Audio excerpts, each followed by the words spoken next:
Thank you very much. The real reason I wanted to do it myself is I have about a 25-minute bio where I was born. I was born in Arkansas.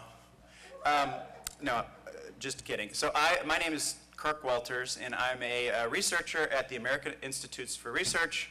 More importantly, I think, I was a math teacher for 10 years in the LA area before going back to graduate school. And the last 10 years I've been doing research related to math teaching and learning. And most recently, what I'm most excited about, I think, are some of the research projects that involve partnerships with district and school level instructional leaders.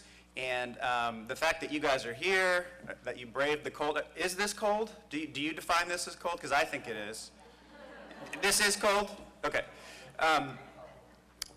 Thank you for braving the elements to be here. I'm used to having about 20 minutes to rush through a PowerPoint presentation for like one study. And at the end of it, I feel like I've violated every rule for what a good teacher should do, which is, don't just talk too fast and dump all this information and hope that a little bit of it sticks.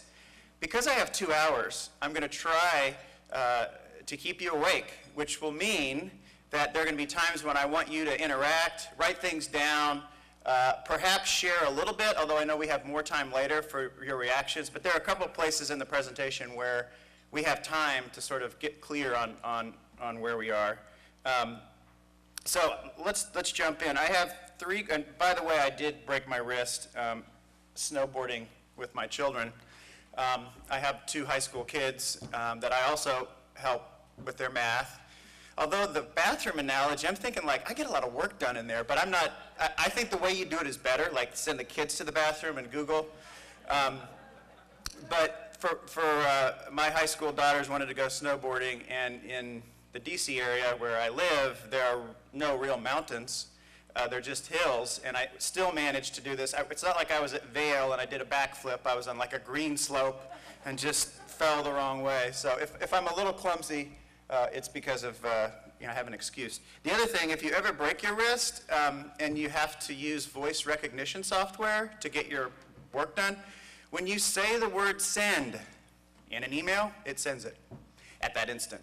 So you figure out you don't use the word send, like, hey, I want to send you a message, it's gone. So you learn some of those things with voice recognition software. I didn't get in too much trouble. All right. So I have 3 goals for today. The first goal is I'd like for us to think a little bit about why we should bother studying the topic. This topic is student-centered math teaching and learning, especially as it plays out in your role as instructional leaders and supporting instructional leaders. So why bother in the first place? Haven't we been here before? I would like us to think, clearly, are we making any progress? And one way to ask if we're making progress is to look at a study. This is a study that we recently completed, some colleagues of mine at AIR, that I think might be useful for talking about some of the issues related to promoting this kind of change. And the third part, which I'm most excited about, given who's here, is where we should think about going next. And in particular, there's a new project that involves continuous improvement research involving district leaders and teachers and researchers to try to make schools more innovative and do more experimentation within real classroom constraints and within the building, rather than research says, schools say, that doesn't work for my context. Is that even a good study or not? Instead of having these 2 silos, really trying to work together to continuously improve what are truly complex yet important challenges that we're all trying to chip away at. So those are my 3 goals. We'll see how I do. And that improvement model I'll talk about a little bit later. So why bother in the first place? Student-centered math teaching and learning. It's, why not just keep teaching math the way that we were taught math, many of us? One way, here's what some people say, and I have a 2-minute video that should load. It's from a new movie that will be released. It was just at the Sundance Film Festival. Has anybody ever heard of the movie Most Likely to Succeed? Yes. Okay. I met the guy who funded this movie in the fall, and Sundance accepted it, which is crazy if you get, if Sundance highlights it as part of the festival. He's really stoked about it. So this is in response to the question, why bother? I mean, like colleges, in the long run, they look at your grades and like what about us? They don't say, oh, she had an understanding. It was just because of one little part. They see the letter grade, and that's what really matters. Do you want Jim and Vince to train you guys to ace tests so that you can get into the school of your choice?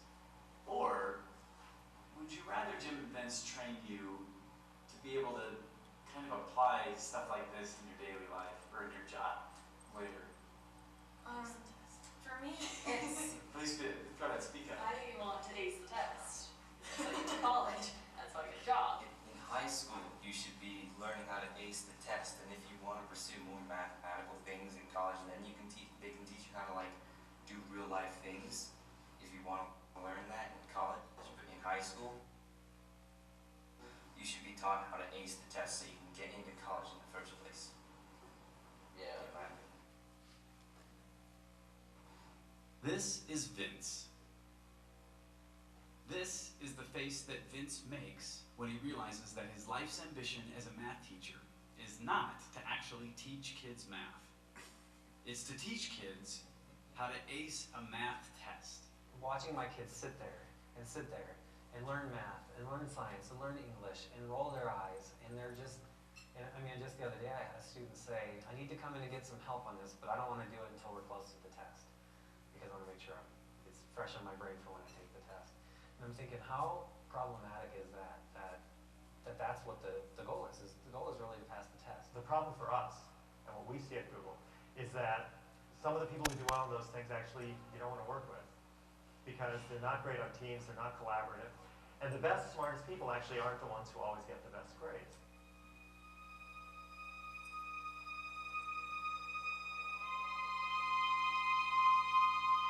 Once upon a time, we were all being taught in one-room schoolhouses until an educator from Massachusetts named Horace Mann decided to visit Prussia on his honeymoon. He witnesses a new educational model designed to train their young troops to better follow orders. Inspired by what he sees, he brings these educational ideas back to the U.S. This industrial approach to education achieved two objectives. One, it allowed education to be mass-produced in this country. For the first time, the youth of an entire nation could be taught in a standardized way. Two, it allowed for a curriculum which placed an emphasis on following instructions. You didn't even have to do well in school if you just learned that one It's almost over. skill to follow instructions. The problem is that one skill is suddenly not translating into a stable income anymore.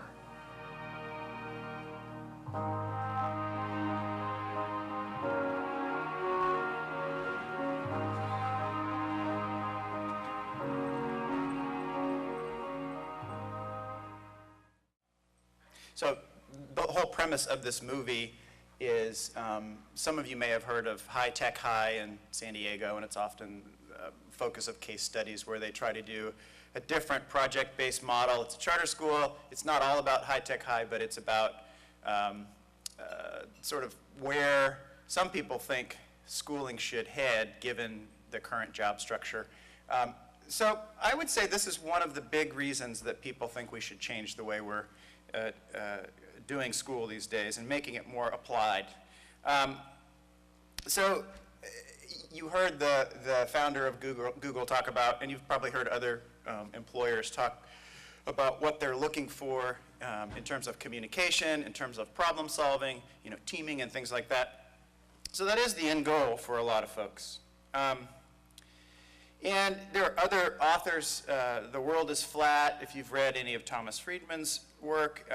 A couple of years ago, I read an article in the Atlantic magazine about a fuel injector plant in the South, where it's really interesting. They talked about, I guess if you're making fuel injectors, you can't make those overseas because they're so delicate. You can't ship them or they'll break. So it was in a small town in the South where the factory was going to stay. The question was, what kind of people are going to work in those factories? And they profiled a line worker who was very conscientious, hardworking. She went to work, kind of the traditional factory worker. She didn't have a college degree. And then they profiled the person who was running the machines and who was really strong in math. He went to community college, just had an associate's degree. But the sophistication that he had to understand what the machine was generating, he had to be able to estimate, he had to be able to think quantitatively. His job was secure, for sure. Like he made a good salary. He didn't even have a math major from college. He had a community college degree. But he was able to use his math and have a good, stable job in the current economy. And these kinds of articles pop up. Ken Robinson, I think his TED Talk is like the most famous ever, where he talks about creativity and how important that is. Some of you, last night, some people were talking about Daniel Pink and his work. So there's lots of people out there that say, we need to teach a different kind of thinking, and schools are probably a little outdated. I did think in that video clip, did anybody else think it was funny that Horace Mann went to Prussia for his honeymoon? I thought that was kind of funny. Anybody gone to Prussia for their honeymoon? And that's where he learned the industrial model. So, there have been, this isn't brand new. So I'd like you to, we can play name this quote. Raise your hand if you think you know, you can't Google it. Don't send someone to the bathroom and Google it. Does anybody know who said this? I cannot teach anybody anything. I can only make them think. And maybe if you're a parent, you might have said that. But this is somebody from history. Come on, somebody take a shot. Good guess. Dewey, Cheatham, and Howe. Do you listen to Car Talk? Or are you talking about John Dewey? A good guess is John Dewey, but you're wrong. And I'm sorry, you get no credit. Not even partial credit. Think pre-Dewey, like way before Dewey. Yep. Good guess, Einstein, but you're wrong too. But I appreciate it. Was actually Socrates. So he goes way back. Whenever I see a Socrates quote, unfortunately, or fortunately, I think of like the Steve Martin special from the 70s when he was a wild and crazy guy and he pretended to be Socrates and he thought, oh, I didn't realize that hemlock was poisonous. And there's this whole skit about how, if you know how Socrates died and commitment to higher learning, that's what I think of. But Socrates was somebody who was early on this journey of wanting people to learn to think for themselves. How about this one? Any fact, whether arithmetic or geography or grammar, which is not led up to and are out of something that has previously occupied a significant position in the child's life for its own sake, is forced into this position, and you've already given the right answer. Somebody might have already given the right answer. It's John Dewey. So now we're only about 120 years ago. How about this one? Students should become confident in their ability to do math, become mathematical problem solvers, and learn to communicate and reason mathematically.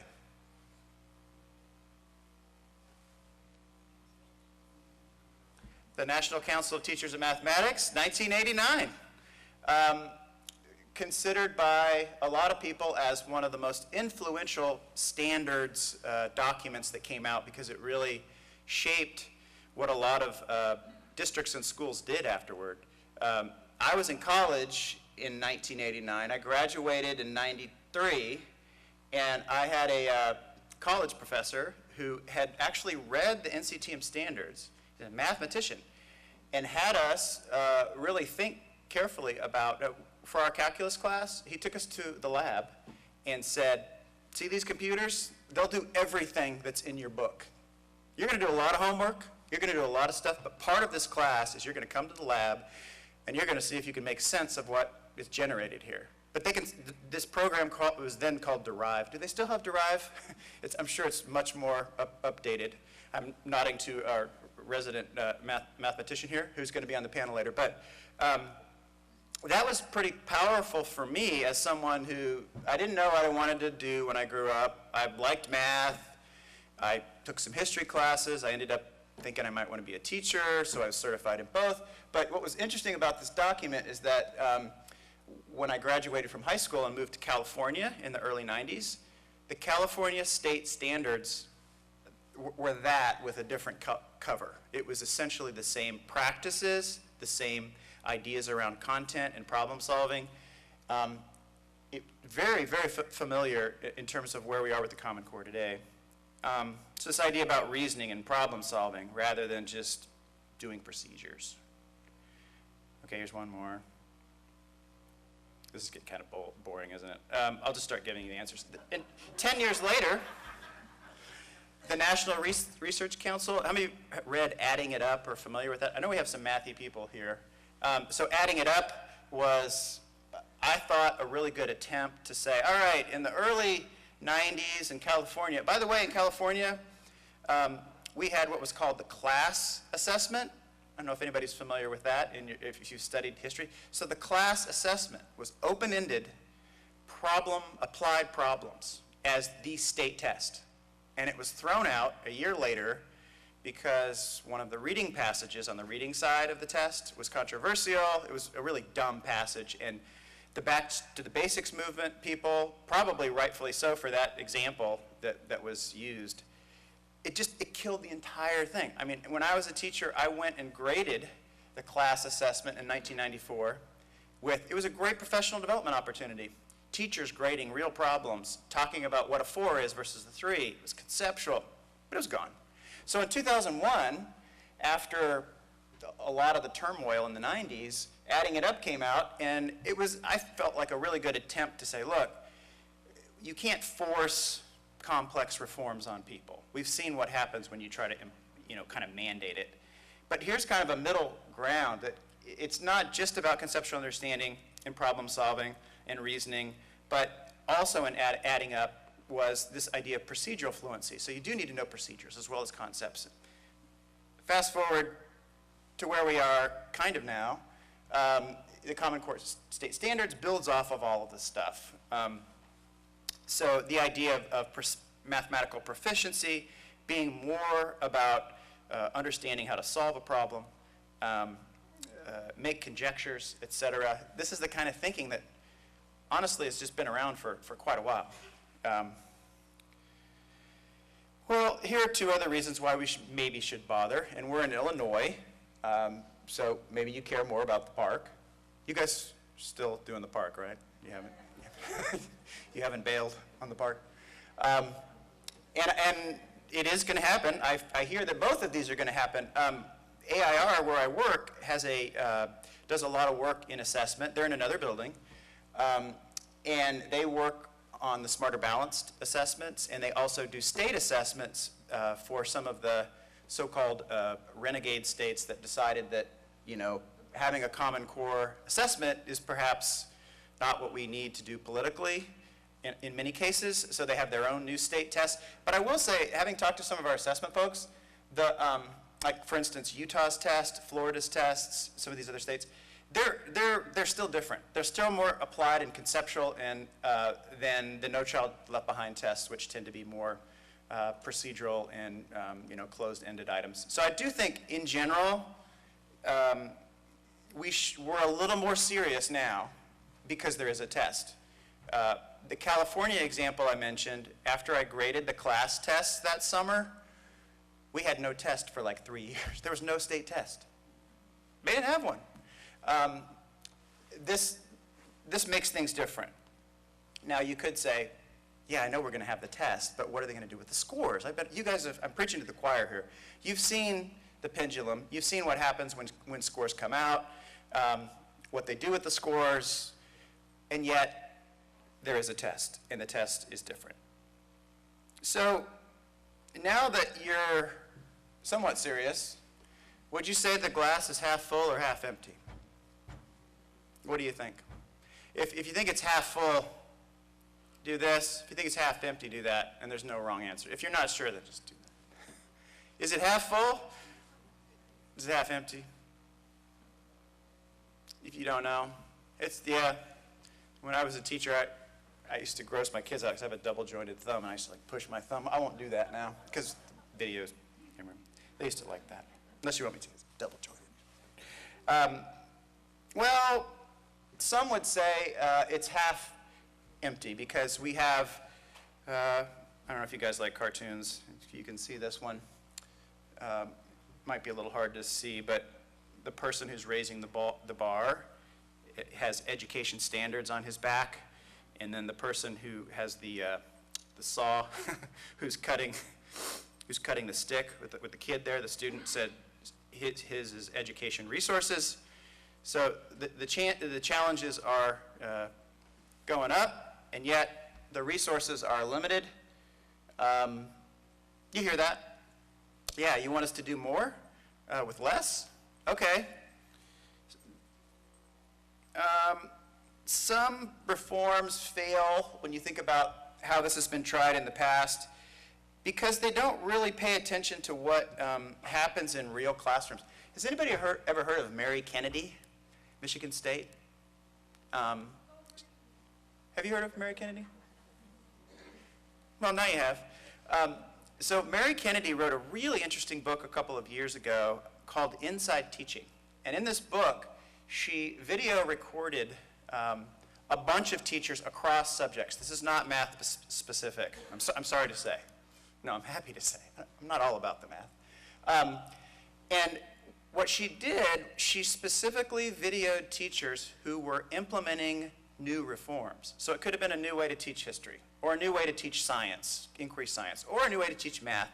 And she specifically she interviewed them after they were videotaped about the decisions they made related to their instruction. And it wasn't like, we're going to rate you on the quality of your lesson. It was more, so what went into this? And she let the teachers pick the lessons, by the way. It just had to be something that fell under the umbrella of reform.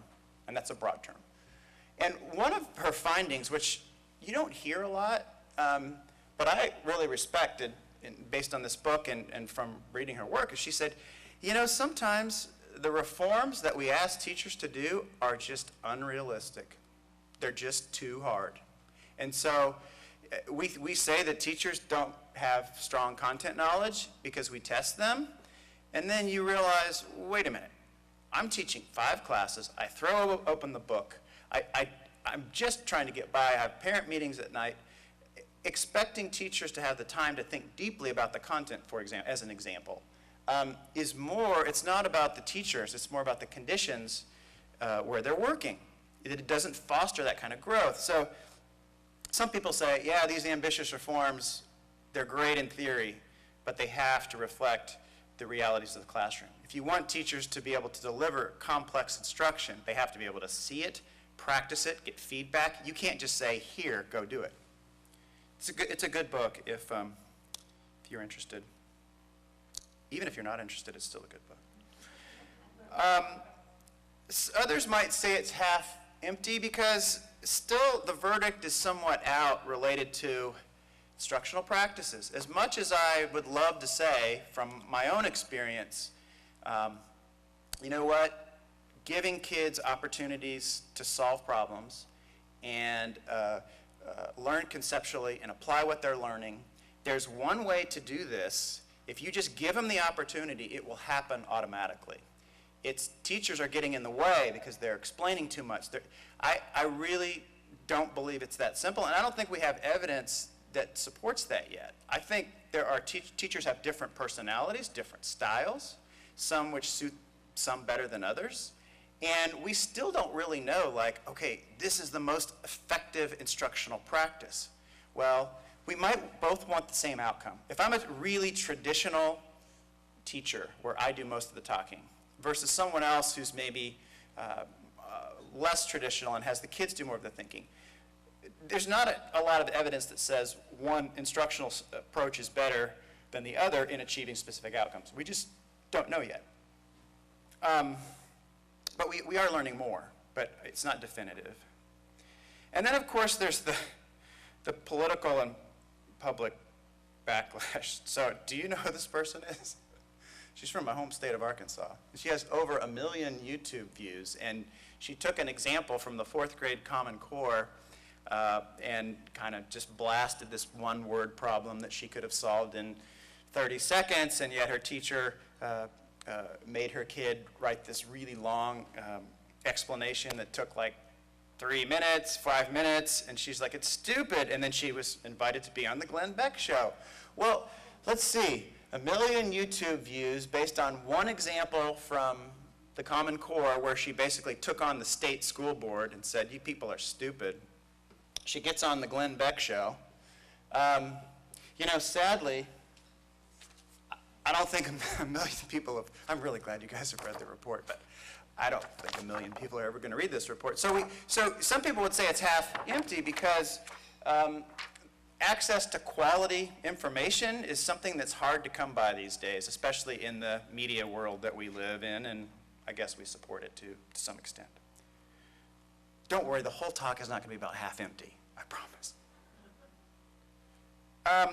All right, so just take a moment from your experience, and I want you to think about the half empty. Even if you were half full, think about the parts where, what do you think are the key barriers? And I'm going to use the term implementing complex forms of instruction. So just for this exercise, I want you to think of getting teachers to teach for understanding and why for the greatest population of their proportion of their kids versus just teaching how, and as that video showed, just teaching to the test versus teaching for understanding. So if you're a social studies person, an English person where you want like a really good, thoughtful essay after they've read something, like that's the same kind of analytic process that we're talking about in math. What do you think are, if you can write down 1 or 2 of the key barriers from your experience, working as a teacher, working with instructional leaders, that prevent these well-intended reforms from being implemented? Take a minute. And the answer is John Dewey. No. Would anybody mind sharing an answer? In this case, there's no wrong. Yes? Time. And can you say a little bit more about time? Not only the amount of time that we have for actual instruction, but the time we have to prepare these type of classes. So there's preparation and delivery. Great. I echo that. Yes? I also say the expectation that teachers just know they need the professional development in order to be prepared for these changes. Okay. And time limits that So as well. part of the preparation in preparing is support for that, and professional development is a piece. Yep.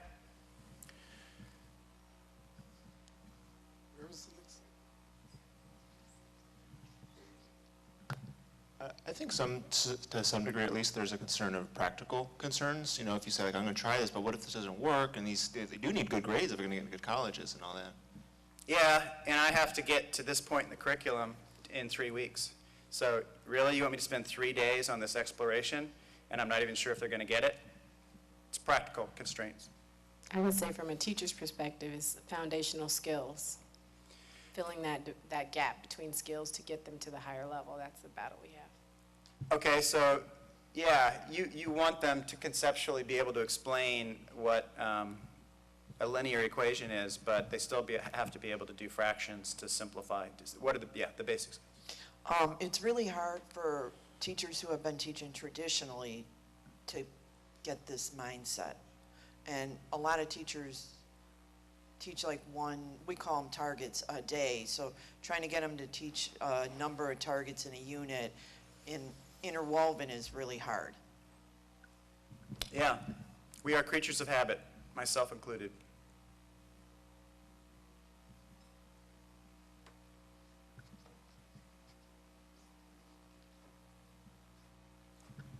Innovation fatigue. There's not just one reform coming at teachers, but multiple reforms, and I think it's difficult to know how to manage that. Do you have a bumper sticker that says innovation fatigue? I think that's a good one. I would like turn and look like, whoa, that person has thought a lot. I think that's an excellent point, especially when innovations, at least when I was a teacher for about 10 years, they were presented as, well, duh, it's going to work. And the longer you are around, you realize, well, it may under certain conditions, under certain contexts, but don't just hand this over to me. Yeah.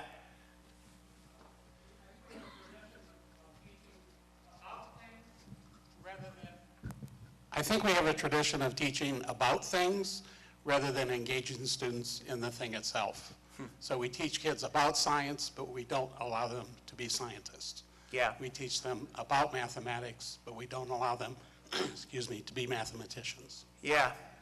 Yeah, and that first video, which I don't know what you thought of that little teaser clip for the movie, but the idea that this math teacher has this look on his face when he realizes that I'm not, for whatever reason, he doesn't feel like he can convey the joy of math and teach math because it's about this other outcome, about this, about passing the test, about this procedure. And I think, at least from my experience, good teachers are inherently curious about their subject. They get excited about it. And that's kind of contagious. And I do think there are real classroom constraints that prevent that from happening in some places. Okay. I think we're all on the same page so far. Or maybe it is half full, on the other hand. Maybe this time it is different. So when I was teaching in the 90s, I was making up stuff, making up problems, going to Domino's. All right, which pizza's cheaper? Here's a menu. I think this is what I'm supposed to be doing. It seems more interesting than what's in this book. I really think things are different now. Believe me, I'm not into silver bullets, but raise your hand if you're familiar with more than 3 of these icons. Are you familiar with at least one of them? Is everybody familiar with at least one? So these are all math ones, but these are examples of mostly free instructional resources that actually can be transmitted to teachers and projected on smartboards. And if it's professional development that I need, Inside Mathematics has videotapes if I need to see how these practices are implemented. I mean, there's a lot of good stuff out there that have been created by teachers. Learn Zillion, we were at dinner the other night. Learn Zillion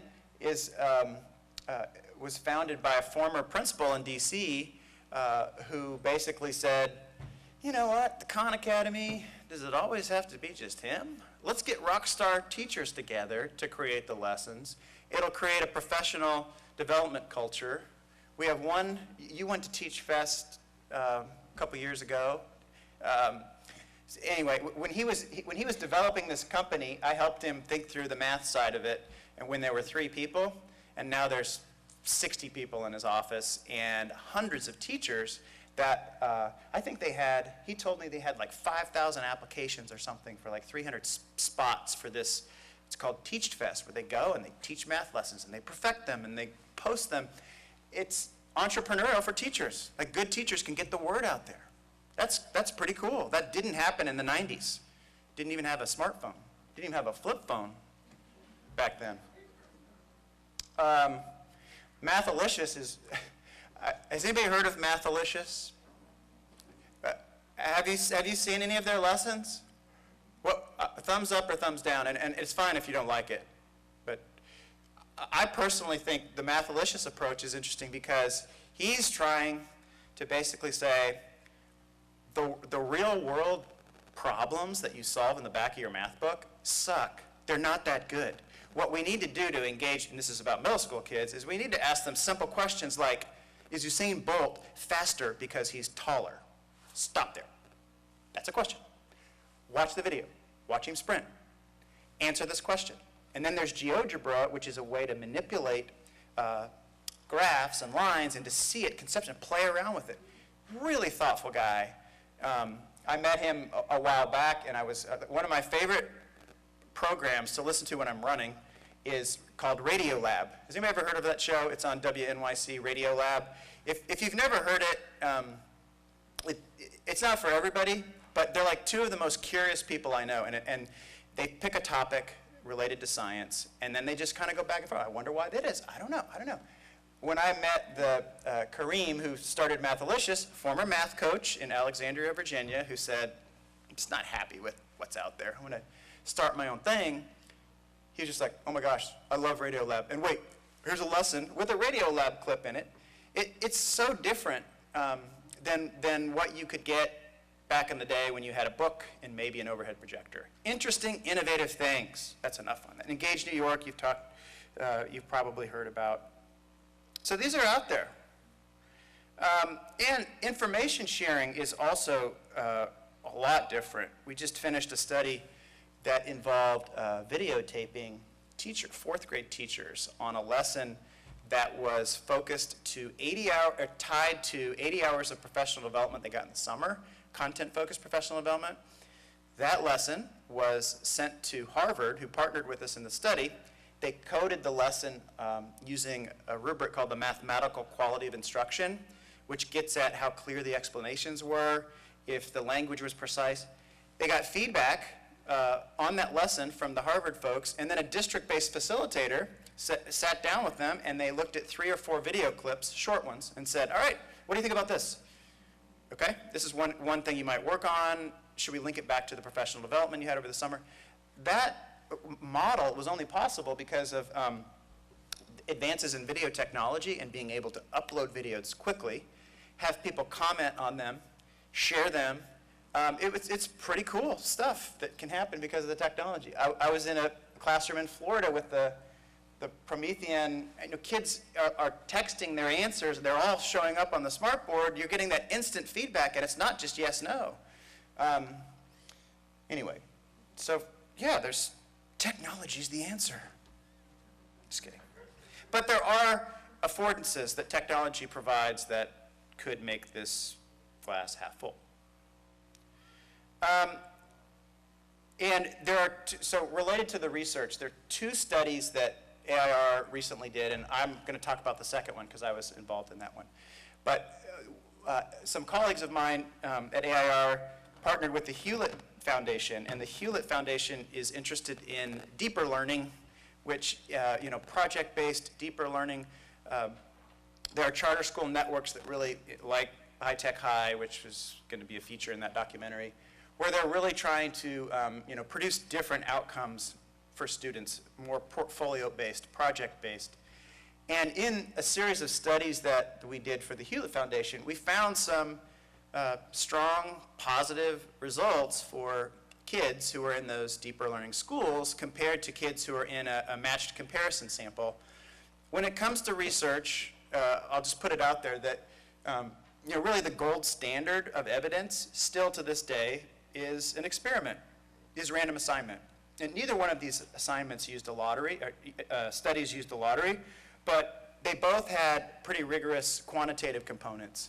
So if you can't randomly assign a group to get something and the other not, and to compare the true difference that way, your next best thing is to try to look for matched comparisons, or finding schools and teachers that have similar characteristics and then comparing outcomes.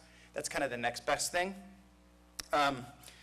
So I would say it's half full, in part because we are, even though I mentioned earlier that we don't know a lot about which instructional practices specifically lead to that higher achievement, these 2 studies are a step in that direction, and in ways that if you're interested in student-centered math teaching and problem-based learning, it would actually be supportive of those approaches.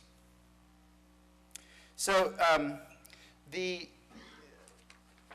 little brochure you got, which is really glossy and fancy, this is the brief overview of the high school math teaching study, which was funded by the Nellie Mae Foundation.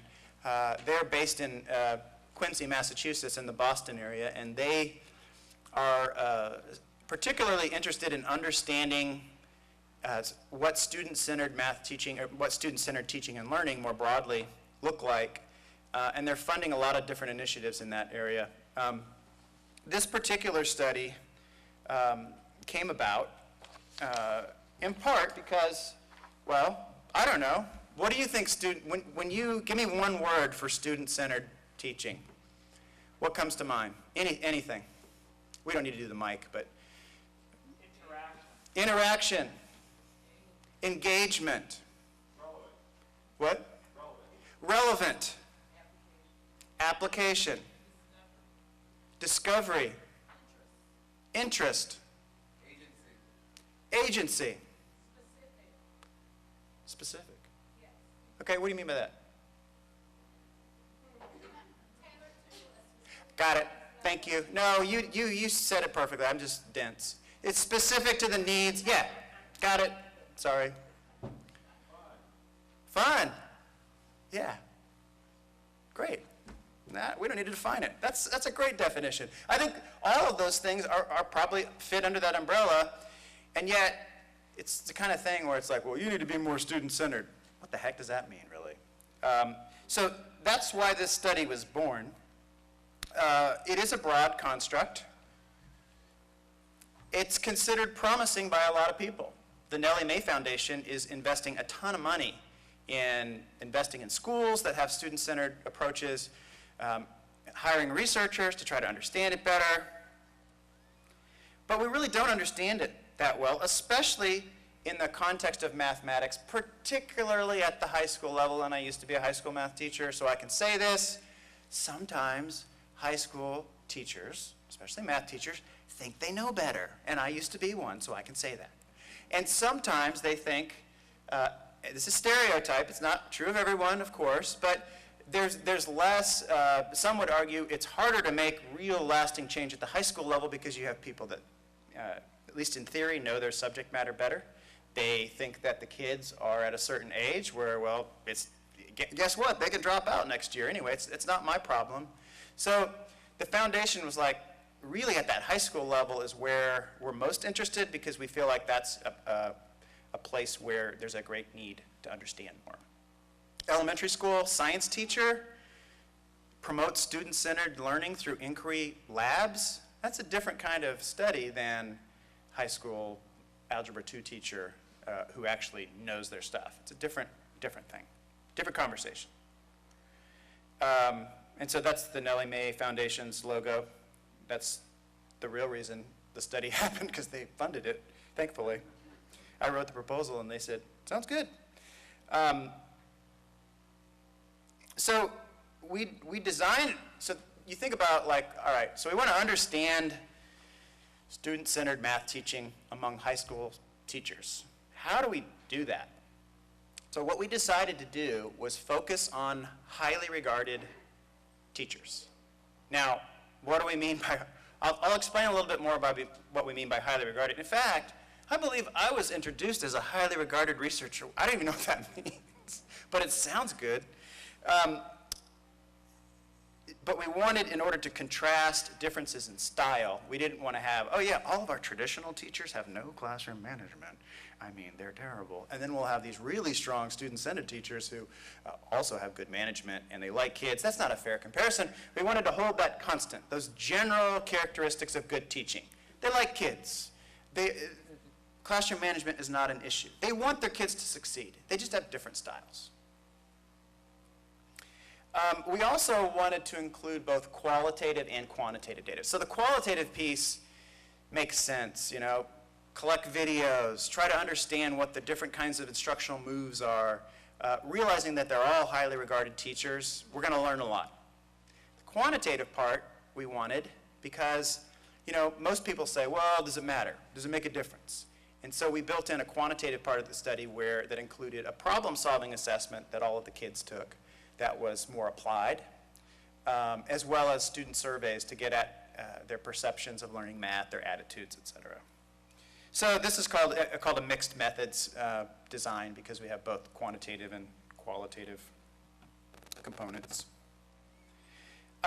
Another thing we really cared about were both cognitive and non-cognitive outcomes. And I know a lot of you, I'm sure, and I'm really glad that my part is only the launching pad, because I think for the rest of today, I'm going to just sit back and listen to what you're doing on the ground related to a lot of this stuff. And I suspect that many of you, through your work with teachers and instructional leaders, are talking about things like grit and about mindset shifts, helping kids believe that they actually can do stuff.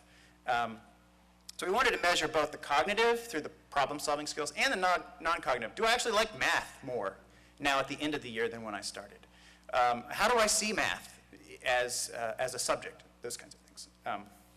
And if you are interested in that non-cognitive piece, there's another study that I'm working on right now that it's an algebra program for kids who are way behind as freshmen, who are at risk of dropping out.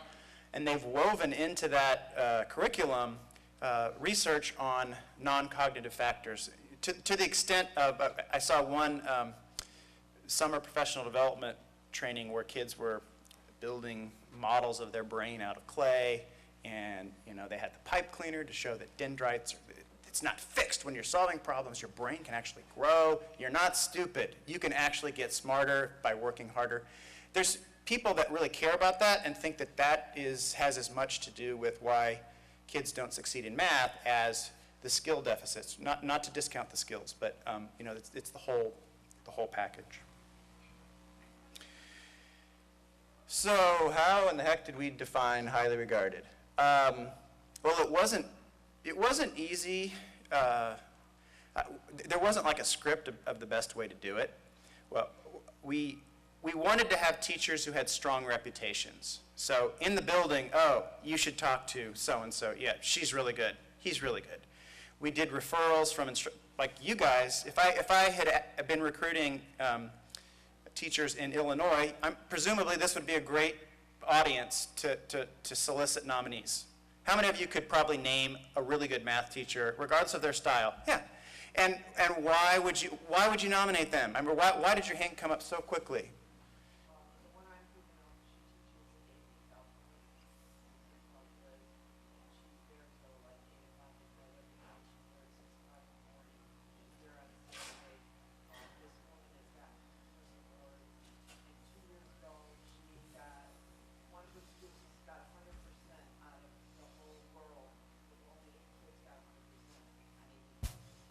In the whole world?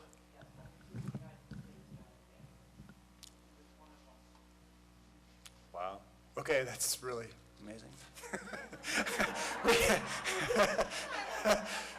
Okay, so we're the best in the world. That's awesome. That's incredible. How about somebody who's more like second in the world? I mean, it's fine. But we had people like you raise their hands and say, oh, you need to talk to so-and-so. We had lots of a referral process, right? I'll explain a little bit more about that. Real quickly on the referral process, we interviewed people over the phone. We had them complete a survey, a long written application. If they wanted to be part of the case study, which involved videotaping, we actually went out and observed them to make sure that we thought it was high quality. We knew that all of these teachers had created positive learning environments. This was the tricky part, but we had to make sure, because I don't know what instructional style this AP calculus teacher has. I still need to find out, and I'm not saying that student-centered versus traditional is linear. I don't think it is. I think it's more complicated than that. But we wanted to have enough examples of highly regarded teachers that were, I'm just going to say, more traditional or more teacher doing the talking, but could be probably really good explanations. But the energy was coming more from the teacher, whereas the student-centered, the highly regarded teachers that were more strongly student-centered, more of the energy was coming from the kids. Not that they weren't orchestrating the whole thing, they were. But more of the intellectual lifting was coming from a higher proportion of the kids. So to get at different styles, that's where we used survey data and observational data to try to put people more on one side than the other. It's not like, remember those old, tastes great, less filling commercials for Miller Lite? It wasn't quite like that at all. Okay. So what were our research questions? Well, we had one that was qualitative and one that was quantitative. Our first question was, what are different ways in which highly regarded math teachers implement student-centered practices? So we wanted just descriptively to say, it's not our hypothesis was it's not an either or. It's not a monolithic construct. It feels like part of the problem with complex reforms is that it's all or nothing, which doesn't really acknowledge that there are different instructional contexts, different personalities, and we wanted to be able to describe differences in that construct. So we wanted to break it down. That's the qualitative component. In particular, we were interested in teachers' philosophies about how kids learn and the instructional context. What was the school like? What were the instructional resources like? How does that impact? You mentioned constraints came up earlier about real constraints that teachers have. How does that play into whether and how a teacher is more or less student-centered? And we also wanted to hear from the kids. Do they validate what the teachers are saying? Yes or no? And usually they do. Usually the kids are often the place to start if you really want to find out what's happening. It's true for my kids. If you want to talk to my kids, they'll tell you exactly what's happening, how messy our house was. My wife has a work trip this week too, so they're completely home alone.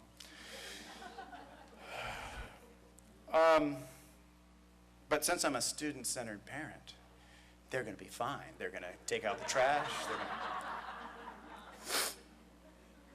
Okay. The second research question was quantitative. And so the quantitative component of the study, we were looking at, are there differences in the degree of student-centeredness in the classrooms and how kids do on the problem-solving assessment, which I'll explain in a little bit, and their kids' perceptions of learning math. So there's the attitudes and the problem-solving outcomes. We ended up with 22 highly regarded teachers, mostly in New England and one in New York. The reason we focused in New England is because that's where our funder is based, which is, we had hoped to get closer to 30, but we still had enough kids in our sample and enough teachers in our sample to do some of the statistical testing that we wanted to do. It would be better if we had a bigger sample, but at least it was big enough to accomplish what we wanted to accomplish. It still felt like it was a reasonable size. The case study teachers, I lost my research question one. There were 7 case study teachers and with different instructional styles, and 15 quantitative study teachers. So that included the 7, or in addition to the 7 case study teachers. So the 22 had this embedded case study of 7. And initially, and again, we did this through interviews, observations, surveys. Originally, we said, all right, we really need 11 and 11 that are more traditional and more student-centered. And based on the data that we had, we felt pretty good. There were some in the middle where it was kind of hard to tell.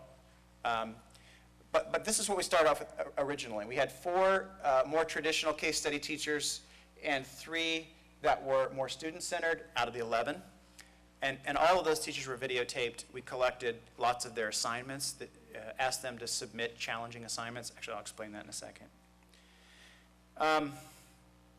Most of the teachers in our sample were experienced, not surprisingly. We were looking for highly regarded teachers.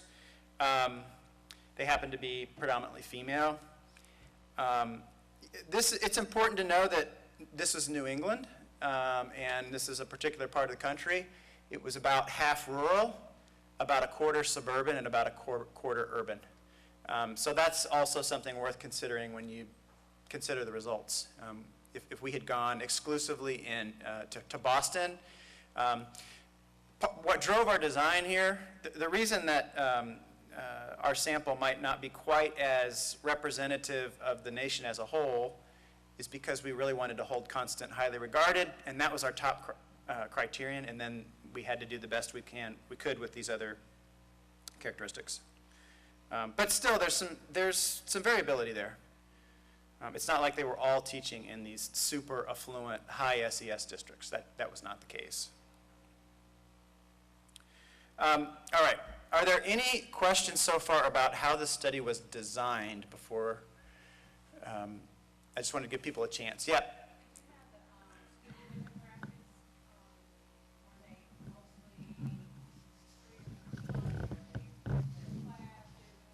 Yeah, it was about, the question is about the free and reduced price lunch rates.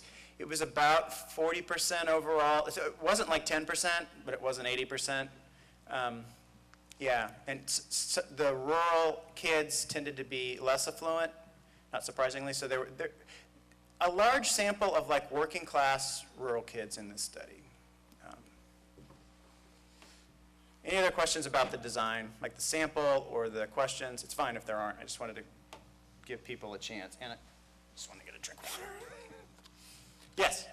Were there different varying levels? So did you have the AP Calc kid versus the repeater algebra kid? I should have put that in a slide. Sorry about that. We focused exclusively on kids who were 15 years up to 16 years and 2 months because the test that we used is, which I'll get to in just a second, the PISA, the Program for International Assessment, the one that shows up in the New York Times every so often and says how bad we're doing compared to Finland. But that particular test, which is administered throughout the world, is very applied, and it's also agnostic in terms of the content. So we knew that we were going to have some algebra teachers and some geometry teachers and some algebra 2 in that age range, which we did. But great question. I should have had that up there. So they taught 9th and 10th graders. They typically taught algebra, geometry, or algebra 2. Okay. So what I would like for you to do for just a second is I'd like for you to take like a minute to think about, because what I'm going to explain is our study framework for how we defined student-centered math teachers, the characteristics of these teachers, the framework that we used for both the qualitative and the quantitative. Before I dive into that, I just wanted to get your sense of, yeah, my favorite math teacher, my best math teacher was so good because, and then take a minute to write these things down, and then when you're done, I'm going to tell you what my Uber driver said. And I recorded her in the car on the way to the airport and see how it compares before I show you the framework. So take a minute, answer those questions, and then we'll see what you think and how it fits with the study framework. All right. So, Miss Murphy was the best math teacher I ever had. I had her for 8th and 9th grade, Algebra 1 and Algebra 1.5, because it was the Saxon curriculum, which at that time was innovative because it had spiraled review. But you know what? Miss Murphy could teach out of anything, and she taught us how to solve problems, apply what we were learning, even though Saxon is considered a very traditional curriculum. At the time, in 1985, it was innovative because you didn't have to master anything that day. It actually could happen over time. I went back and met Miss Murphy, I don't know, 10 years later, after I was a teacher. I saw her at a wedding, and I was like, you're never going to believe what I'm doing. I'm a math teacher. She goes, oh my God.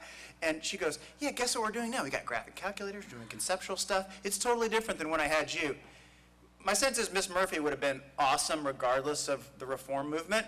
She's the best teacher I ever had because of her commitment to helping us understand whatever it was, and she held us to a high standard. Anybody else? Anything that stands out? Just really brief. We won't have to, we could spend the rest of the time on this, but like a word or two, characteristics of these teachers. They are what? Your math teachers. They made it engaging, interactive.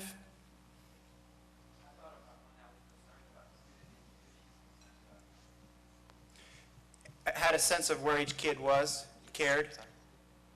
Did anybody not have a good math teacher? I mean, that's like a third of you really didn't have one. Or yeah, and that's pretty telling. Okay, here's what my Uber driver said, and I'm a good researcher. I did ask her if I could record it. We had been talking for like 5 minutes, and I was like, do you care if I just like turn my recorder on? I'm getting ready to do this talk to a bunch of instructional leaders in Illinois. I think they might really be interested in what you have to say. And she's like, I don't care, just don't play it back because I hate hearing my own voice. I didn't have her sign an active consent form, but I would have if it was a study, as a good researcher. When I asked her what made a good math teacher, and I don't think this is linked. Let me see if I can do it this way. See my creative file name. See if it works. Here's what she said. It's less than a minute long. Math. What makes the best teachers is that you have to be able to recognize what it is the student isn't understanding and how to get around that and get over it and explain it in a different way so that they understand it. It also goes back to this definition I learned somebody talk about the difference between communicating and talking. Talking is just words. Communicating is both people understanding. Both people understanding, our understanding is just noise. Or hearing and listening. Like I might hear the radio, but I'm not listening to it because I don't know what it's saying. It's kind of like all involves the same thing to me. Yeah. I feel like we're communicating. So that really happened yesterday. And she talked for about 15 minutes, and she hated math. Now, you listen to her talk. She's very articulate, highly intelligent. She went to Penn State and majored in journalism. It was interesting. She ended up loving geometry. I mean, I actually got some really good stuff. But I think it speaks to a lot of people. Yeah, well, this is what it was like for me. I wish that my teachers had paid a little more attention to what I was thinking, what other people was thinking. It seemed like there was just one way. All right, so what was our study framework, and how does it relate to my Uber driver and your experiences? Well, we knew that when we wanted to study highly regarded teachers, that we needed to separate the good general characteristics of student-centered teaching and learning from the math-specific. So we tried to separate those in order to hold the styles constant. And here's how we define this. I'm going to do this in larger print in a second. But in terms of the classroom environment, the general features, the non-math aspects of student-centered, we're talking about these are respectful classroom environments where teachers and kids respected one another. There's a strong rapport between kids and their teacher. And there is a focus on the individual. So even in a more traditional class, my junior daughter and a junior in high school has an incredibly, I would say, procedural teacher. But man, does she care about where those kids are and posts. She'll animate homework notes and stuff where it's her voice, and she monitors their progress. And my daughter really likes her. She's really good. She's created a great supportive environment. She's not student-centered according to this definition, but she's student-centered in the general sense, not necessarily in the math sense. So keeping those things constant, we also were interested in, so what about the math? So 4 aspects of the math. Using math reasoning to understand the why as well as the how is one.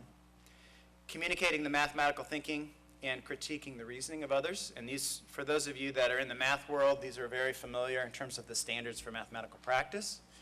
That grew out of some of those older documents I mentioned at the beginning from NCTM. Make connections between and among concepts and the real world.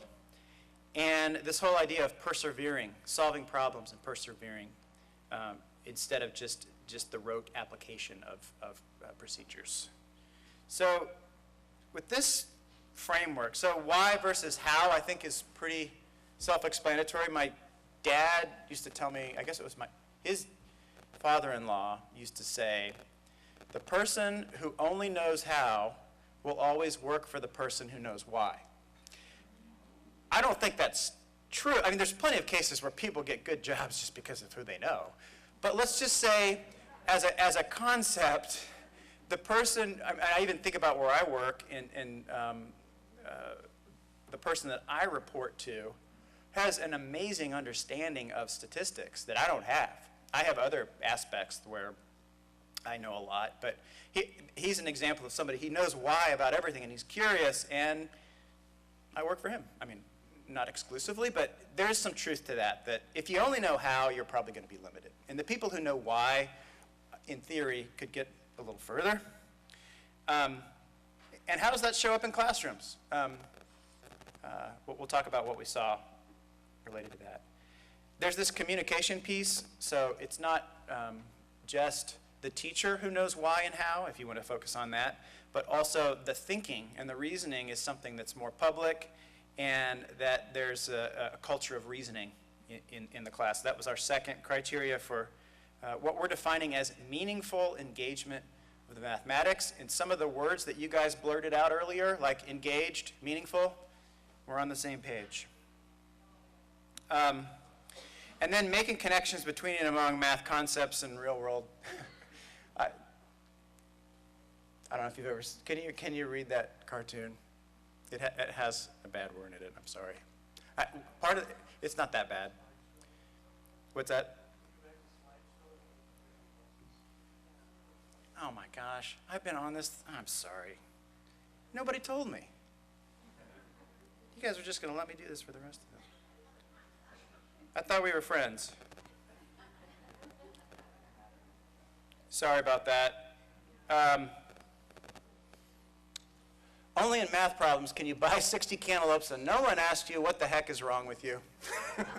Which I thought, it doesn't say heck, but the fact that peanuts didn't say heck made it even funnier to me. Because that's not what peanuts does. But right here, so connections between the real world, yeah, the 60 cantaloupe problem. I mean, I like cantaloupe, but that's a lot. And that's like pre-Costco. So we were interested in teachers that made connections, not necessarily the cantaloupe connections, but between math and the real world, and more importantly, or I shouldn't say, as importantly, connections between the math. So not everything has a real world application in math, but as a discipline, there are so many missed opportunities to make conceptual connections across other topics within math, and we were interested in that. We feel like kids who have opportunities to do more of that are in classrooms that are more student-centered, according to our definition. And then finally, we had this perseverance grit thing, which is we tried to measure the extent to which problems were posed in ways that kids had time to struggle and wrestle with it versus the teacher responding right away and giving the answer, like I tried to do with John Dewey. But that got kind of old. Okay, what data did we use? So for the case study, we had instructional logs, and not like lumber, where they cut down trees, but these are like logs that they fill out online that report their activities, the things they did that day. We did videotape. I was actually really happy with our video approach. We didn't have a ton of money to do this study. We had enough to get it done, but we couldn't hire videographers or buy fancy cameras. So we bought, we took the iPod Touch, this was like 2.5 years ago, and one of those flexible tripods you can like stick up in the corner of your classroom. And for $30, you can get a boom mic to stick into your iPod Touch. It could have been your smartphone.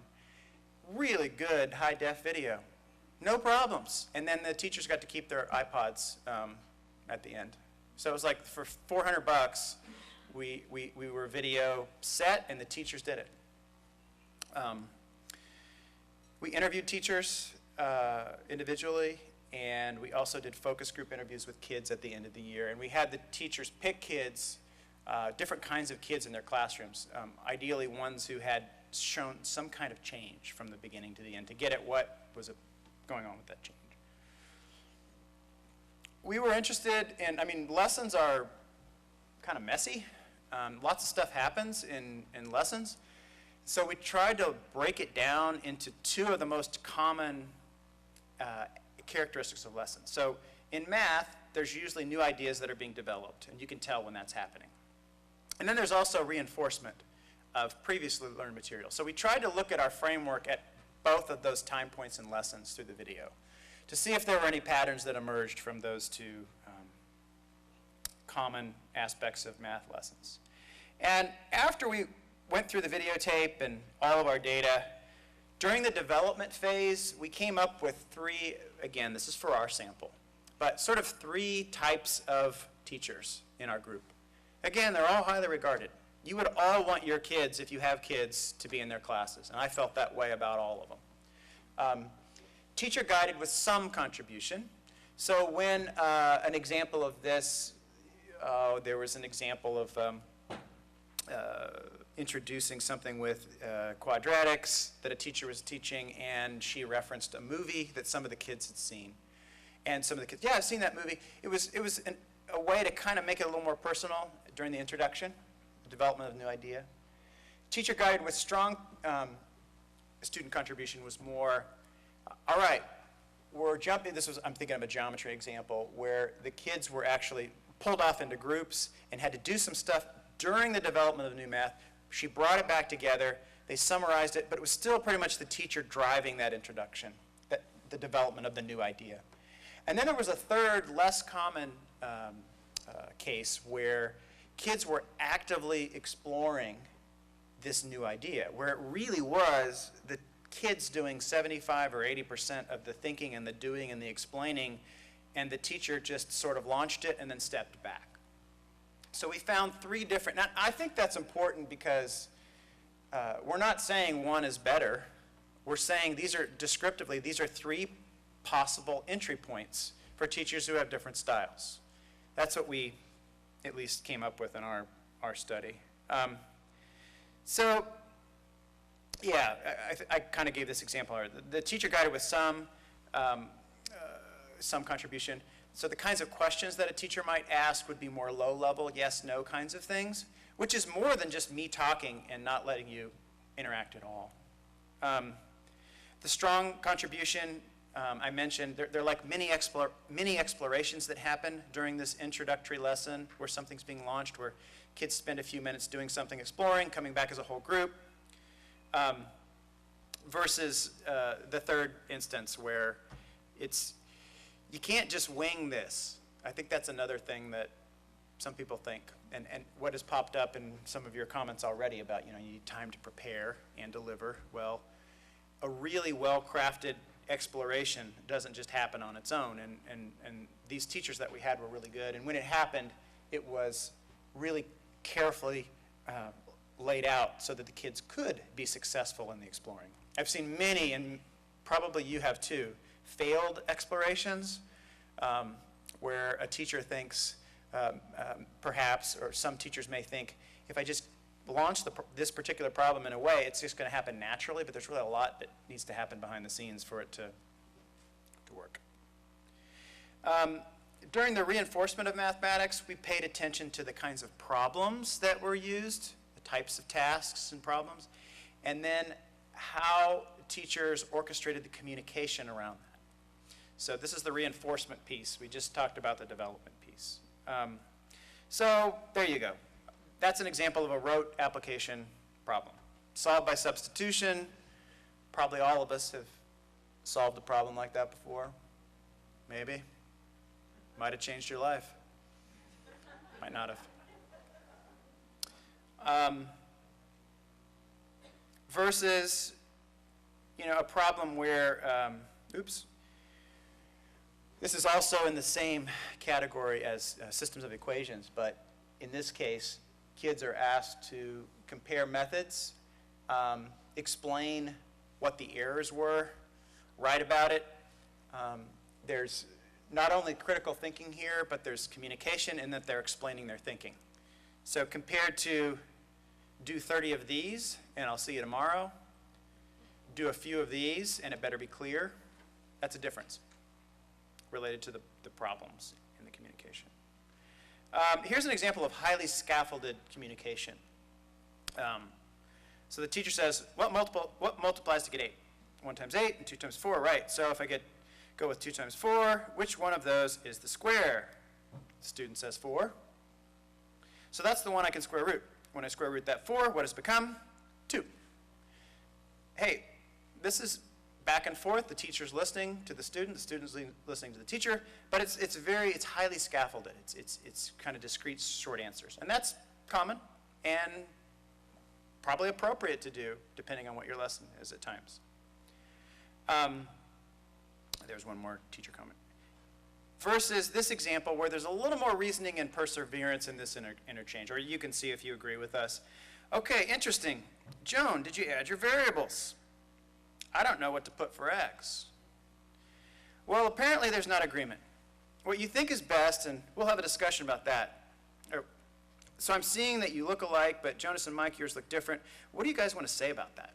So this teacher has already looked around the room and had a sense of what other approaches were. She would probably make my Uber driver happy, because if she was in that class, her approach and others would have been at least noticed. We put the hip angle on the x-axis and the height on the y. What was your reasoning behind that? So she's not letting the kid off the hook right there. The height doesn't depend on the hip angle depends on the height. That's different. That's a different kind of answer than 4. What's the square root of, square root of 4 is 2. We cared about these kinds of interchanges, and that's the beauty of video that, it takes a while to analyze all the video, but you really can go back and say, whoa, what was that again? And to try to make sense of different kinds of communication.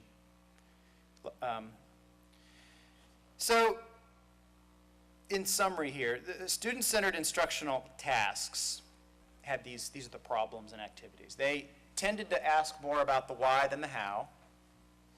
They tended to allow multiple entry points. So there's not just one way to solve this problem, but multiple ways. There was usually a challenge, some sort of challenge to get kids to make conjectures or look for patterns and make connections and then justify what they were doing. Explicit connections between previous math that they had learned before and the real world. And then also some attention to tools, including technologies to explore problems like using graphing calculators or nowadays with tablets and on the internet. You can really do a lot of exploration for free with rich representations that weren't available back in the day, or they were if you had a graphing calculator. So those are some characteristics of student-centered tasks. In terms of the communication, well, the communication strategies also focused on the why versus the how. There was also an emphasis on justifying, explaining your reasoning. And there was support for students in advancing their thinking as they were struggling productively. So I think that's a real tension there. What does it mean to struggle productively? You don't want the problem to be too hard where they give up versus not too easy where they don't have to think, and finding that balance is probably part of the art of teaching. And they were able to elicit these connections between different approaches that kids might have taken to the same problem. A strongly student-centered teacher is able to do that and cares about that. And then there's the same technology tool point. In terms of the philosophy, the teachers who were most strongly student-centered, they believed in this stuff, shocker. But I actually think that's often skipped. Finding out what people believe, what their philosophy is as a first step, and actually listening to that, because they might have really good reasons for having a different point of view than you. I mean, that's possible. I know it's hard to believe that anybody would. But there are lots of different points of view, and these particular teachers did find value in it. It wasn't mandated. They also tended to work in schools where kids were being prepared for not just college, but work and different kinds of pathways. And they had, again, it's a small sample, right? I'm not claiming that this is generalizable to the whole country, but in our sample, the teachers who were more strongly student-centered tended to work in those places. They weren't making up necessarily that carefully crafted exploration as an example of active student exploration. It wasn't like the teacher made that up over the weekend. They actually had good resources that the school provided, and they had support in learning how to implement those. Again, small sample. All of the students across the more traditional and more student-centered said they appreciate teachers who are organized, who go out of their way to support them, who care about them. And all of them thought that these teachers helped them become more confident in learning math. And those are really significant outcomes. When we focused more on the kids that were in the more strongly student-centered classrooms, they said that they found the content more interesting and meaningful. And this was at the end of the year after they'd been with that teacher than before. Some of them said they really had started to like math for the first time. So those are different kinds of outcomes. All are good. Okay, so that's kind of the takeaway from the case study, is that we were able to describe some different degrees of student-centeredness. We were able to separate lessons into like two chunks, the introduction of new content and reinforcement. We talked about communication strategies. Part of the reason we think that is useful is because, and some of our work that's going to piggyback off of this study with Nellie Mae Foundation is going to try to get this into the classroom and with coaches. So if you're a coach that's working with a teacher, we're trying to look at different entry points at where a teacher might begin if they're interested in moving in this direction, rather than you should just start with active student exploration tomorrow kind of thing. The quantitative part of the study, what data did we have? So we collected challenging assignments from teachers several time points during the year. And it was up to them how they defined challenging. We also surveyed the teachers and the kids. The kinds of questions that we asked teachers were focused on teaching practices, different instructional moves that they made, what they valued. The kids, we were concerned about understanding what their experiences were in that math class and their perceptions of learning math. And then I mentioned that problem-solving assessment, which was based on publicly released PISA items. So for the quantitative part of the study, we needed some kind of measure of student-centeredness. So from all of those data sources, we had to come up with a number, essentially. And what we did is we looked at particular teacher survey items as well as their challenging assignments and gave a score, kind of a student-centered score. And that was an independent measure that we put into our model to see if there was a relationship on the dependent measures of student-centered. I will say that this is for those of you that have ever tried to write a survey item or the measurement work, there's a lot to it. We feel like we had good initial measures, but what would really be great is to use some of these survey items and even the challenging assignment task with a broader sample of teachers to see if it works for others. The dependent measures of problem solving was just the score on that test. So you've got the input, the independent side, this measure of student-centeredness that the teacher has at the classroom level. The problem-solving assessment is the dependent measure for the kids, and then the student survey would be the engagement measure for the kids. So those are the two outcomes. We did do a reliability test just to make sure that those 9 public release items on the PISA, we wanted to make sure they hang together, and we got a reliability of 0.76, which usually on a state test is a little bit higher, but they have more items, but this is fine. It means that our instrument was fine. And again, for the student survey, we just, student engagement, we use student survey items. So this is an example from our problem-solving assessment, and it's, we don't have time to solve it today, I'm sorry. There's a lot of words there, not a lot of pictures. It's basically an exchange rate problem, which is a little more relevant than buying 60 cantaloupes. Because if you do travel and exchange money, you might actually have to do this. So it's an international test, so I figured they'd have an exchange rate problem. I'll send around the slides if people want to solve this later. But this gives you a feel for, this is not an algebra problem. It's not specific to the course I'm taking. It involves ratio and proportional reasoning. You also have to be able to read pretty carefully. This is one of the 9 items that we had. I can tell some of you want to figure it out right now, but I'm going to keep going. Results. So what did we find? We did find that using our student survey measure of engagement, that students reported being more highly engaged and this is the bigger sample of 22, right? So this is all 22 teachers and students. The last discussion was just the case study of the 7 case studies in the video. So they did report higher levels of engagement compared to students in less student-centered classes. And it was statistically significant. And these are the 2 constructs. Like this class really makes me think was a survey item that had a scale. In this math class, sometimes I get so interested in my work that I don't want to stop. Those are the kinds of survey questions that we created for the scale, which to give you a flavor for that. Again, it'd be great to test these more widely. And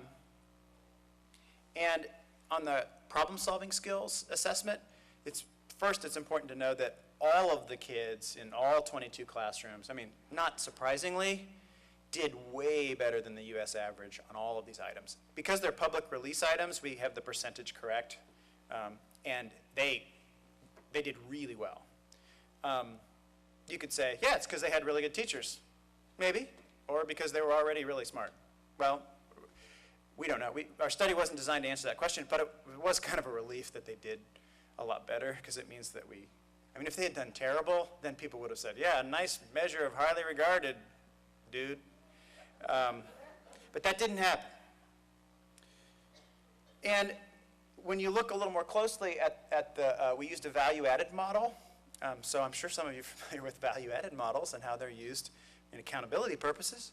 Well, we used a value-added model here because we had prior achievement from all of our kids in New England. They all take a common assessment. It's called the kneecap, which I usually call the patella to people in New England, and they always look at me like I'm super weird. But it's called the kneecap because it's the New England assessment. Anyway, we have all that prior achievement, and we could create a value-added model that says, all right, controlling for prior achievement, our dependent measure is the problem-solving skills, and there was a positive association between the more student-centered a kid was, the classroom they were in, and how they did on that problem-solving assessment. Now, we don't know how big the difference was statistically. In order to, for those of you that care about this stuff or read about this stuff, finding a significant difference is something, right? Okay, there's a difference there that's probably not due to chance. But how big is it? That's what I really want to know. Well, in order to do that, you have to have means and standard deviations to calculate effect sizes. Like, I'm a half a standard deviation bigger than so-and-so, which means I'm growing about this much more per year. Unfortunately, because we created the measures for this study, we didn't have a nationally represented sample of, we didn't have national norms and means and standard deviations. So all we can say is it was significant and it was positive, but we don't know how big. Yeah, I said that last point. Our study wasn't designed to measure the magnitude of the difference, but maybe another study we can. So what are the implications here? I think I mentioned this before, but we're kind of big on multiple entry points for teachers who may be interested in moving in a student-centered direction. We didn't really collect enough information in this study. We weren't able to figure out why people choose to become more student-centered in the first place. We got some information on instructional context and how that plays in, but we feel like we don't know enough about that. Need to know more. I mean, as being good researchers, you always have to have plan for the next study, otherwise you're out of a job. Another point that I've made, these measures for student-centered learning, we feel like they need to be tested with other populations, get more folks involved so that the measures are better. So real quickly, I don't know if any of you have any immediate thoughts about whether any of these findings, and I know there were several of them, have any implications for your work. And if they don't, I still have more to talk about, and you won't hurt my feelings. Are there any immediate thoughts about whether and how there could be an implication from any of this stuff into your daily work, just for like a couple of minutes. And I know we'll have more time to do this later, so if you don't want to say anything now, we can table it.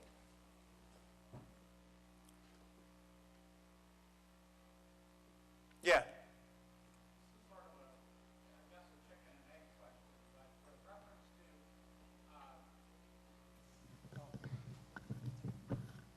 Now I'm mic'd up.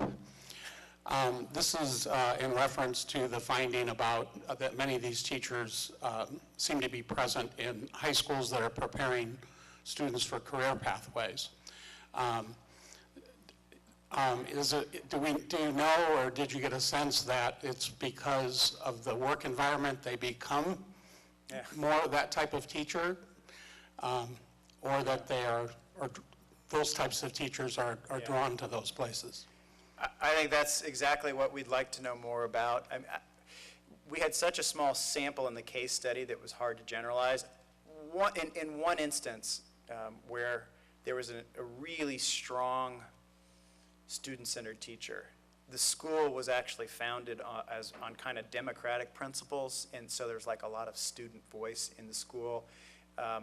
It was in a rural working class community where a lot of those kids got jobs, but they didn't need college. So all of that in that particular case kind of fit together. I'm not sure if that drew, it probably did draw certain types of teachers there because the school was about something bigger, but we didn't get as much on that as we would like to, but I think that's an important thing to find out.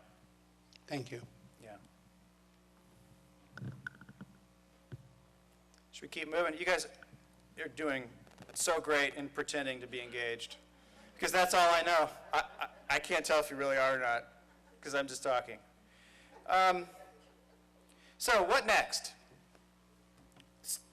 This is something that is great. It's great whenever you do a study that is interesting and you think is important. It's even better when the people who fund the study say, so what would you want to do next? And then you come up with like, oh, this is what I'd love to do. And they're like, okay, why don't you try that? So here's what we're doing next. The report came out in the fall, and what we're trying to do now is take the stuff, some of the preliminary findings in the report, and figure out how this doesn't just collect dust. And this is not the end-all, be-all. This is a jumping-off point, ideally, for people who are engaged in instructional improvement. So one of the things that the foundation and AIR, through an internal initiative, has been interested in is continuous improvement research. Has anybody heard that buzzword recently? Is it becoming a buzzword? Darn. Well, fine. It doesn't need to be a buzzword. It's probably things that people do every day. But the idea that like the Japanese auto industry and the work of Deming, and that those of you who have read about that, where this continuous quality improvement, well, people think that that should apply to education more, and I don't have a problem with that.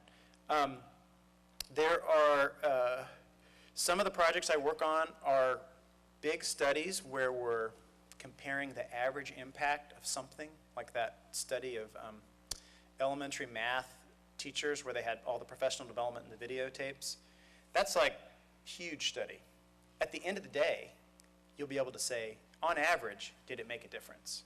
But not necessarily in this school or that district. It's not designed that way. Well, continuous improvement research assumes that there's going to be local variation. My school is going to be different than your school. My teachers are going to be different. That's fine. Just expect it, plan for it, and see what you can learn. And I think there's a place for that kind of research too. We're doing a new study right now where we're trying to develop, I hate this word, but I'm going to say it, a technical assistance tool. Who hates that word? Is it just me? I don't even know what a technical assistance tool is, but what we're trying to do is take some of the findings from the report and make it a conversation piece for a teacher who wants to start working on some aspect of improvement with a coach. And it would be some kind of tool, interactive thing. The idea of a network improvement community is, and some of you have heard this, that it's not the researchers who define the problem, it's real teachers, real principals, real world context that drives the research agenda. And part of what is involved in this work is like, you know, if you were to get 8 math departments together who are trying to, let's just say, hypothetically, improve one of their standards for mathematical practice, critique the reasoning of others or something. They focus on that one thing, and then they all say, all right, what are the levers that make that happen, and where does it break down? And let's come together and say, our outcome is going to be this. We're all going to collect data. We're going to share it. We're going to try something. We're going to come back together and say, well, that kind of worked, that didn't work, and then we're going to tweak it, version 2.0, and we're going to try it again, and we're going to experiment together collectively. It sounds good. People are doing it in places, but probably not enough. And there are lots of good reasons why it doesn't happen enough, resources and so forth. In order to create a community like this, so if I want to be part of this community and work on reasoning, you have to have some measures that you're all going to administer. Let's say there's 2 survey measures that are administered at the end of the class where teachers say, my experience with that activity, I found value in it or not. And then you share all those data together, but it has to be the kind of data that you can do quickly in real classrooms. And right now, there's not a lot of that. It's usually, oh, complete this survey, here's a gift card, you complete it after school, versus something I might actually look at and use in my teaching during my next department meeting and change what I'm doing. It's quicker, more practical. There's a piece on practical measurement that the Carnegie Foundation for the Advancement of Teaching put out. We're partnering with Carnegie on this new study with Nellie May, where we're trying to build these network improvement communities.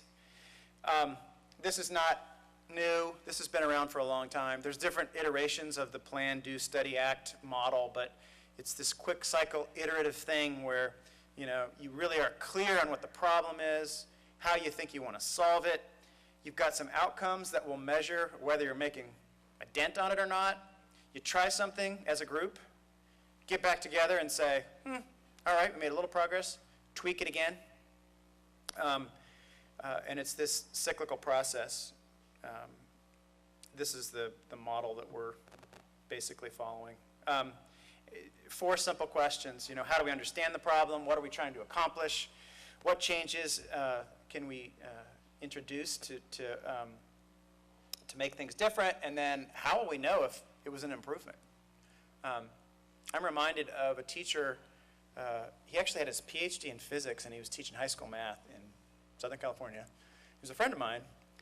He's a pure scientist. I mean, like, he has his Ph.D. in solid state physics from Purdue. The guy was just like out of this world smart. His dryer broke, and he rebuilt the thermocouple. I said, what? What did you do? Yeah, I just had to rebuild the thermocouple. And I'm like, okay. We didn't have Google back then. I couldn't go to the bathroom and find out what he was talking about. The way he taught his math class, there's a point to this, I'm sorry. He had 3 sections of 9th grade algebra. With heterogeneously grouped kids, same curriculum.